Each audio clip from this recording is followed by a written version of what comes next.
ये कहानी है बंगाल के एक छोटे से गांव की, जहां पर भूतों को पाला जाता था। अपने काम कराने के लिए लोग उनका इस्तेमाल करते थे। एक दिन भूत आपस में बातें करते हैं। अरे भाई, हम भूतों को ये गांव वाले जानवर की तरह समझते हैं। हमको पालते हैं और हमसे अपना काम करवाते हैं। भाई बताओ, हम क्या करें? कैसे इन सब चीजों से छुटकारा पाएं? क्योंकि इन गांव वालों का अत्याचार दिन पर दिन बढ़ता जा रहा है। दूसरी जगह लोग भूतों से डरते हैं, यहाँ तो हम भूत होकर इंसानों के गुलाम हैं और उनसे डरते हैं। भाई, हमें ऐसा करना चाहिए कि हमें भूतों का एक राजा बना देना चाहिए, जिससे हमारे ऊपर हो रहे अत्याचारों के बारे में हम आवाज उठा सकें। हाँ भाई, तुम सही कह रहे हो। हम सब में जो भी सबसे शक्तिशाली भूत होगा, उसे हम अपना राजा बना देंगे। ठीक है, सब भूत इकट्ठा होकर फैसला करो कि हमारा भूत राजा कौन होगा। सबने मिलकर फिर कालू भूत को राजा बना दिया और सब भूत गांव वालों से बात करने चले गए। सुनो गांव वालों, तुम लोग अपने फायदे के लिए हम भूतों को पालते हो और हमसे काम करवाते हो। बदले में हमें जो चाहिए वो हमें नहीं देते हो। आज से हमने कालू भूत को अपना राजा चुन लिया है। जो राजा भूत कहेगा हम वही करेंगे।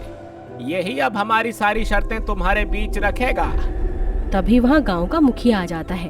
हाँ ठीक है, अब हम तुम्हारे भूत राजा से ही बात कर लेंगे। तो बताओ भूत राजा, तुम्हारी क्या शर्त है? तुम लोगों को क्या चाहिए? हम भूत 12 घंटे से ज्यादा काम नहीं करेंगे और रात में हम जहाँ चाहें वहाँ घूमेंगे और खाने में हम भूतों को उनका मनचाहा खाना दिया जाए, तभी हम तुम्हारे गांव में काम करेंगे, वरना नहीं करेंगे। ठीक है राजा भूत, तुम्हारी शर्तें हम सबको मंजूर है। क्यों गांव वालों, मंजूर है ना? हाँ हाँ मुखिया जी, आप जो कहोगे हम सबको वही मानना पड़ेगा। वैसे भी अगर भूत हमारे यहाँ काम नहीं करेंगे तो हमारा काम कैसे चलेगा? सब गांव वाले भूतों की शर्त मान लेते हैं। एक दिन राजा भूत काम कर रहा था। तभी वो देखता है कि पास के पेड़ पर एक चुड़ैल बैठी थी। तुम कौन हो और यहाँ क्या कर रही हो? आज से पहले तो तुम्हें यहाँ नहीं देखा। मैं आज ही इस गांव में किसी की तलाश करने आई हूँ। तुमको किसकी तलाश है? बताओ मुझे। मैं यहाँ के हर भूत चुड़ैल को जानता हूँ। मैं यहाँ का राजा हूँ, तो मैं तुम्हारी मदद कर सकता हूँ। मैं अपने लिए कोई अच्छा भूत ढूंढ रही हूँ। मैं चाहती हूँ कि अब मैं अपना घर बसा लूँ। इधर उधर घूमते घूमते मैं थक चुकी हूँ। चुड़ैल की ये बात सुनकर राजा भूत खुश हो जाता है और वो खुश होकर उससे कहता है, अरे, तुम्हारे सामने एक हट्टा कट्टा भूत खड़ा है और तुम फिर भी किसी और को ढूंढ रही हो। तुम मुझसे ही शादी कर लो। पर ये शादी नहीं हो सकती। आज ही मैं तुमसे मिली हूँ और आज ही मैं तुमसे शादी के लिए हाँ कर दूँ। अभी तो मैं तुम्हें जानती भी नहीं हूँ। सोच लो, मैं तुम्हें भूतों की रानी बना दूंगा। मैं यहाँ का राजा हूँ, तो तुम मुझसे शादी करके यहाँ की चुड़ैल रानी बन जाओगी। हाँ, तब तो ठीक है। अब मैं तुमसे शादी करने के लिए तैयार हूँ। अगले दिन ही भूत राजा और चुड़ैल शादी कर लेते हैं। एक दिन राजा भूत अपनी रानी चुड़ैल से लड़ रहा होता है। तुमने गांव वालों की इच्छा के खिलाफ उनकी बकरी को खाया है। तुम यहाँ से चली जाओ। जब से तुम यहाँ आई हो, हमारे और इंसानों के बीच मनमुटाव होने लगे हैं। मैं चुड़ैल रानी हूँ, तो भला मैं इन इंसानों की बात क्यों मानूं? मैं अपनी मर्जी की मालकिन हूँ। मैं किसी की आज्ञा का पालन नहीं करूँगी। ठीक है, तो मजबूरन मुझे तुमसे सारे रिश्ते खत्म करने होंगे, क्योंकि सिर्फ अपनी रानी को खुश करने के लिए मैं और भूत और इंसानों के साथ मनमुटाव नहीं कर सकता। तभी गांव वाले उनकी बात सुन लेते हैं और कहते हैं, हाँ हाँ, राजा कालू भूत सही कह रहा है। चुड़ैल रानी को ये गांव छोड़ना ही होगा। ठीक है, मैं गांव छोड़कर चली जाती हूँ। वैसे भी भूतों का राजा होकर मेरा पति इंसानों की बात सुन रहा है, तो इससे अच्छा तो मैं यहाँ से चली ही जाऊँ। कम से कम दूसरी जगह मैं अपनी मन की तो कर पाऊंगी। चुड़ैल रानी गांव छोड़कर चली जाती है। फिर कुछ दिनों बाद उनके गांव पर एक राजा की नजर पड़ती है। वो अपने मंत्री से कहता है, अरे पास के गांव में सुना है लोगों ने भूत पाल रखे हैं। वो भूतों से अपना काम करवाते हैं। उनके गांव में से भूत उधार लेकर आओ, बहुत सारा काम कराना है। वैसे भी भूत थकते नहीं हैं, तो वो काम अच्छा करेंगे। मंत्री गांव में जाते हैं और गांव के मुखिया से कहते हैं, तुम इस गांव के मुखिया हो? हाँ, बताओ क्या हुआ? बंगाल के राजा ने तुम्हारे सारे भूतों को बुलाया है। हमारे क्षेत्र में लोगों की कमी है, तो हम तुम्हारे भूतों से काम करवाना चाहते हैं।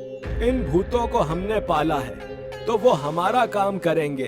तुम्हारे राजा अपना अधिकार सिर्फ अपने राज्य तक जमा सकते हैं, हमारे गांव तक नहीं। जाकर उन्हें मना कर दो।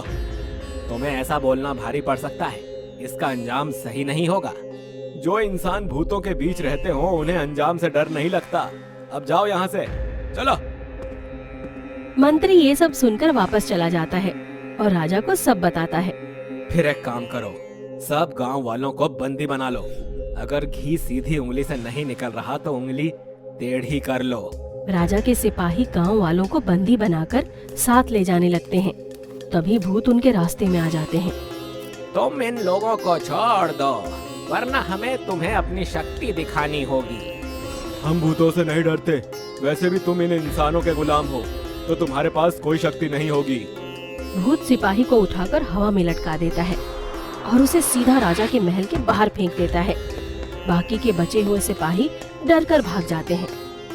राजा जी, हम उन गांव वालों को दिन में तो नहीं पकड़ पाएंगे। हम उनको रात में पकड़ने चलेंगे, जब भूत इधर उधर चले जाएंगे, और कुछ तांत्रिक साथ में लेकर चलेंगे ताकि वो भूत पर कब्जा कर सके। मंत्री की बात सुनकर राजा सिपाही और तांत्रिक को रात में भेज देता है। वो सब मिलकर पूरे गांव वालों और भूतों को अपनी कैद में कर लेते हैं। राजा, हम सबको आजाद कर दो। इन गांव वालों ने तुम्हारा कुछ नहीं बिगाड़ा, तो इन्हें छोड़ दो। सिर्फ भूत ही नहीं, ये सब गांव वाले भी हमारा काम करेंगे। तभी वहाँ पर चुड़ैल रानी बहुत सारी चुड़ैलों को लेकर आती है और तांत्रिक और सिपाहियों से भूतों और गांव वालों को आजाद करवाती है। चुड़ैल रानी, आपका बहुत बहुत शुक्रिया। भूत राजा और हमने आपके साथ बुरा बर्ताव किया, तब भी आपने हमारी मदद की। भूत राजा जी, अब तो सबको सच बता दो।